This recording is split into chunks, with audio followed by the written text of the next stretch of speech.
Hello ගොඩ කාලෙකට පස්සේ අපි ඇවිල්ලා ඉන්නේ වොෂින් මැෂින් එක හොදන්න. ඕනි බර ටික ගත්තා. ඔයගොල්ලෝ සම්මනේ දන්නවද වොෂින් මැෂින් හොදන්න ඕනි කියලා නේද? මම කෑල්ල එහෙම ඇදලා ගත්තා. අස්සේ ලොකු කේස් එකක් නෑ මේක හොදන්න ඕනි. මේ පේනවද? මේව තමයි අන්තිමට ඉතින් ගඳ වෙන්නේ. මේකෙත් ඇති නිකන් බැඳිලා වගේ.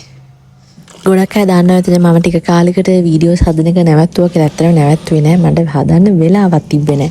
ඒ වුණාට මම මේ වීඩියෝ කරගත්ත ඒවා තමයි ඔයගලන්ට පෙන්නන්නේ. මේ මං හිතන්නේ ජනවාරි පටන් ගන්න කලින් මම දෙසැම්බර් මාසේ මගේ වොෂින් මැෂින් එක හොදන්න තමයි පටන් ගත්තේ. අර මැස්සෙකුත් ගියා දැක්කද? ඔය වතුර එක හරිම ගඳයි ළමයි. ඔයගලගේ වොෂින් මැෂින් එකේ ඇඳුම් වල අමුතු ගඳක් එනවා, සුවඳ නැහැ, නිකන් අර අමුතු ගඳක් එනවා වගේ දැනෙනවනේ. අනිවාර්යයෙන් වොෂින් මැෂින් එක අවුරුද්දකට අඩු තරමේ 3 පාරක්වත් හොදන්න. එතකොට ওই වතුර ටිකත් අයින් කරලා පස්සේ වොෂින් මැෂින් එක ප්‍රශ්නයක් නැතුව කාලයක්ම පාවිච්චි කරන්න පුළුවන්. ඊට පස්සේ හොදලා ඉවරනට පස්සේ ඩෙටෝල් හරි බේකින් සෝඩා හරි දාලා එක සයිකල් එකක් රන් කරන්න. එක්ක හොට් වෝටර් සයිකල් එකක් රන් කරන්න පුළුවන්. මේ දවස්වල ඉතින් හොට් වෝටර් සයිකල් රන් කරොත් එහෙම ලයිට් බිල වැඩි වෙන හින්දා මම හොට් වෝටර් සයිකල් එකක් නැතුව ඩෙටෝල් ටිකක් දාලා මේ සයිකල් එක රන් කරා. මේ ඊට පස්සේ මම මේ ලික්විඩ් ඩිටර්ජන්ට් වලට මේ මාරු වුණා දැන්. මොකද මට කෙනෙක් කිව්වා අර කුඩු දාපුවාම අපේ වොෂින් මැෂින් සවුත් වෙනවා වැඩි කියලා. ඔය ටික ඔක්කොම කරලා ඉතින් මම ගියා ඇවිදින්න.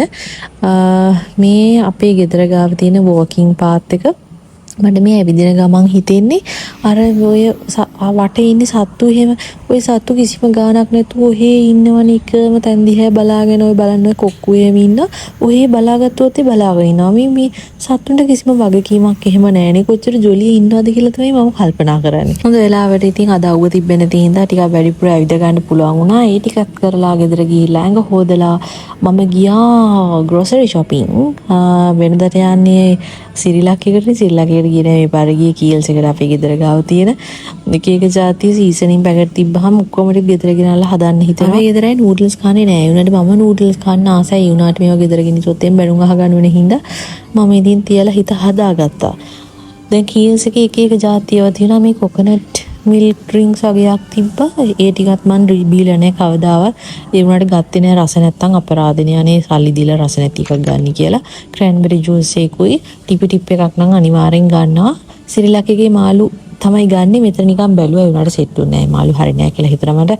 ඊට පස්සේ අනිවාර්යෙන් මම මේක මෝඩ් එකට දාන ෆ්ලෂ්මැටික් එක ගන්නවා. ඊට පස්සේ ඕඩි ක්ලෝන් ගන්න තියෙන ළමයෙක් ඉන්නවද කියන්නකෝ. ඕඩි ක්ලෝන් එකකුත් ගත්තා. ඒ පෙන්නපු රෝස පාට එක හරිම සුවඳයි. මේ කොකනට් මිල්ක් ලෝෂන් එක ගොඩාක් සුවඳයි කියලා මට ගොඩක් අය කිව්වා. මේ වැස්ලින් එකත් සුවඳයිලු. ඒ දෙකෙන්ම නම් මට ඇත්තටම සුවඳුනේ රෝස පාට එක. අනිවාර්යෙන් මෙන්න මේ ෂෝට් කේක් බිස්කට් එක නම් ගන්නවාම තමයි. ඊට පස්සේ ළමයි මගේ ඔයගලන්ට මතකයි පොඩි බුදු පිළිමයක් තිබ්බා. ඒ බුදු පිළිමෙට තමයි මම වැන්දේ. අපේ ගෙදරට ගෙට ගෙවදින දවසේ අපේ අම්මා අරන් ආව බුදු පිළිමය තමයි ඒක. ඊට පස්සේ මට ලස්සන බුදු පිළිමයක් හම්බුණා ලොකු එකක්. ඉතින් මම ඒකයි ගණදෙවි පිළිමයකුත් ගත්තා. හැබැයි මට මේ දෙකම තියන්න තැනක් තිබ්බේ නැහැ. මම අර ජනෙල් පඩියක් උඩ තමයි ওই දෙකම තියලා තිබ්බේ. ඊට පස්සේ කොහෙද තියන්නේ කියලා හිතලා ගේ ඇතුළෙම යට තට්ටුවේ තියනවායි කියලා හිතුවා. හැමෝටම ලේසි වෙන්න වඳින්න. ඊට පස්සේ ඒකට මම කලර් එක සිලෙක්ට් කරලා ග්‍රීන් කලර් එකක් ගාලා ඒකට වෙනම කබඩ් එකකුයි ඊට පස්සේ උඩ ටීවී රූම් එකටත් මම කබඩ් එකක් සිලෙක්ට් කරගත්තා. ඊට පස්සේ මෙතෙන්ටත් පැනල් එකක් ගැව්වා. මොකද අපේ ඕපන් කිචන් එකක් තියෙන ඉඳලා මට එතන පොඩි සෙපරේෂන් එකක් ඕන වුණා. ඊට පස්සේ ඔක්කොම ටික සෙටප් කරාට පස්සේ මෙන්න මේ විදිහට තමයි තිබ්බේ. ඉතින් ඩිසෙම්බර් මන්ත් එකේදී ගොඩක් වෙලාවට මම කරේ මේ ඊළඟ අවුරුද්දට මට ගෙදෙට්ට ඕනි දේවල් ඔයපු එක තමයි මේ තියෙන බෙඩ් ෂීට්ස්. අලුතෙන් බෙඩ් ෂීට්ස් 4ක් මැහුවා අපේ ඇඳට. එතකොට මේ හැම බෙඩ් ෂීට් එකක්ම ෆිටඩ් ෂීට්ස්. මම නෝමල් ෂීට්ස් දාන්නේ නැහැ. හැමතිස්සෙම ෆිටඩ් ෂීට් එක දාන්නේ. එතකොට ඇඳ නීට් එකට තියෙනවා. ලස්සනට හැමතිස්සෙම තියාගන්න පුළුවන්. අර එහෙම මෙහෙන් රෙදි ඇකිලිලා නැහැ. ඔය ඔක්කොම ටික කරලා මට තිබ්බා ෂූට් එකක් කරන්න යන්න. විෂන් කෑගේ ෂූට් එකක්. ඉතින් මේ මහපාර මැද්දේ මිනිස්සු ඔෆිස් යන වෙලාවේ මට කණ්ණාඩි වට කඩ ෂූට් එකක් කරන්න තිබ්බා. ලැජ්ජාව පැත්තක තියලා ලැජ්ජන හරි ගලවලා තමයි ඔය ෂූට් එක කරේ. ඊට පස්සේ මේ ඇතුලේ ෂොට්ස් වගේක් ගන්න තිබ්බා. ඒ ටිකයි ඔක්කොම කරලා මම ඉතින් එන්න ආවා ගෙදර. වීඩියෝස් දාන්න නැද්ද කියලා අනිත් platforms වලින් මගේ වීඩියෝස් වලට comment කරපුවාට thank you so much. ඔයගොල්ලෝ ඉඳන් තමයි මම ඇත්තටම වීඩියෝස් දාන්න පටන් ගත්තේ. So yeah, see you on the next episode.